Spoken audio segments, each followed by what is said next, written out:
time. I was just kind of wondering if you could walk us through the injury and kind of the rehab process you had to go through to come back from it. Well, yeah, it's a weird injury. It's in my middle finger. I have an inflammation in there because of the it's a finger. The joint is a little bit of a sensitive area, and it was painful to grab the ball. So we decided to go to the IL and start the rehab. Obviously, take me a while to come back, but we did a really good job getting the swelling down and ready to play baseball. Did it happen in a specific moment, or did you just kind of notice it getting worse? No, that was the weird part. After my outing that day, I felt good, but at night I started getting a little color in my finger, like kind of like a pulling when you pull a muscle or a tendon. It was that look and that feeling. So the very next day, I couldn't play catch. Thanks, Joakim. No problem. Go ahead, Ben. Hi, Joakim.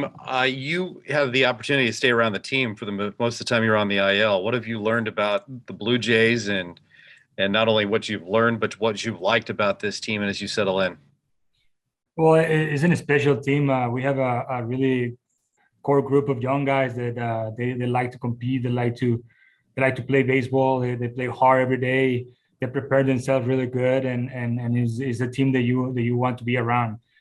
Be around these younger guys. They know what they want, and I know they want to win to get in the playoff first of all. But it's a really good, talented young team that I think it is due for a lot of good things. You've spent some time in some clubhouses in your career. Does it remind you of a team that you played on in the past? Well, I mean, I've been playing with a lot of talented teams, and it's unfair to compare to other teams, but it's really fun. It's really fun play with younger kids that they have the potential to be, but they are stars already. So it's really good. One more from me. Just in the outing yesterday, did you throw the way that you wanted to, or you think that you can continue to throw better? Oh no, it's my first time out. I didn't do any rehab assignment, so I think it was pretty good for what he has, and I feel a little off. My command was a little off, but of course there's a lot of room for improvement. Sure. All right. Thank you. Go ahead, Pat. Yeah, hi, Joakim. Thanks for coming by today. Real quick about the injury again, was it something where you couldn't grip the ball, or did it hurt when you threw a slider or a certain pitch or something like that?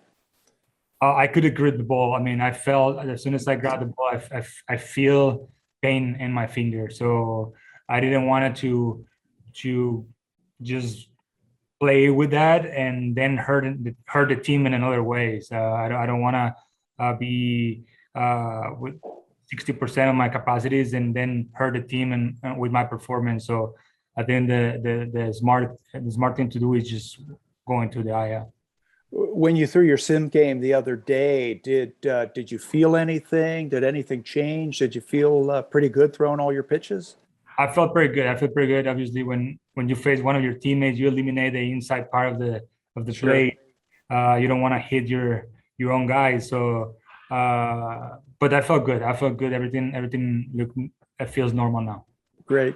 Last question for me. You've been around a long time. You've had a lot of success in this league. How are you different now as a pitcher than when you first came up? Well, with a lot of experience, with a lot of years now, but I feel good. I feel the same guy. I feel that I enjoy playing baseball all the time, and I have that's my passion to play baseball, and thanks God I've been able to play for a long time. And your experience has really helped you to pitch a long time. That's right. Okay. Continued success. Thanks. Go ahead, Buck. Hey, Joakim, thanks for your time.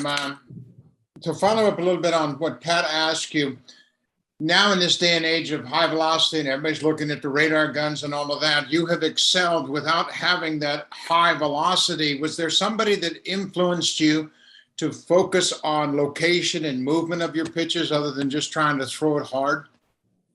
Well, I always say that pitching is an art to and they had to adjust to me. I don't have to adjust to them. They had to adjust to my fastball. I don't have to adjust to their abilities. So if they see my fastball, they had to adjust to my 91 fastball. I don't have 98 like most of the kids have right now, but they had to adjust to what I have and what I deliver. And I trust my stuff. I trust my fastball. I trust my slider, my change, and my curveball. And I think that's the key for me, just to keep going out there, keep delivering what I think I'm good at, and just do it. I have another question, kind of on a personal note. You have a chance to work with a Mexican catcher, and he's a very young catcher, but what have your impressions been early on when you watch Alejandro Kirk catch? Well, he's really good. He framed really well. He helped us a lot back there. He framed the ball well. He presented to the umpires really good. And I think for a starting pitcher, for a reliever pitcher, if he can stall one pitch from us, is like, to call a strike is a plus. And he's doing a really good job out there. He blocked the ball really well. He got a good arm, and he can hit too. So he's a complete catcher, I think. Thank you very much. Good luck. Thank you. And we'll go back to Ben. Curious with an understanding that high velocity is not your thing. How important is the work between your outings that you're able to do?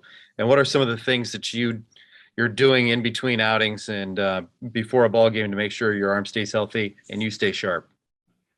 Yeah, obviously you have to have a preparation behind your work, and I always try to work myself work really well before every game, and this is starting in the off season too. So you have your routine, you have your things that you do to be ready, and you stick with that. Is it a process where you like to get on the slope, or is it flat ground work where you do touch and feel? Well, and to be honest, now it is weird what happened. Now I'm throwing harder than what I used to. Before I got hurt, I was touching 94, 95, where before I was like 91, 92. So as I get older, I start throwing a little harder for some reason. But I long toss. I long toss a lot. Every day I long toss. Is that a lost art, do you find? I mean, you might be one of the rare guys to do long toss every day.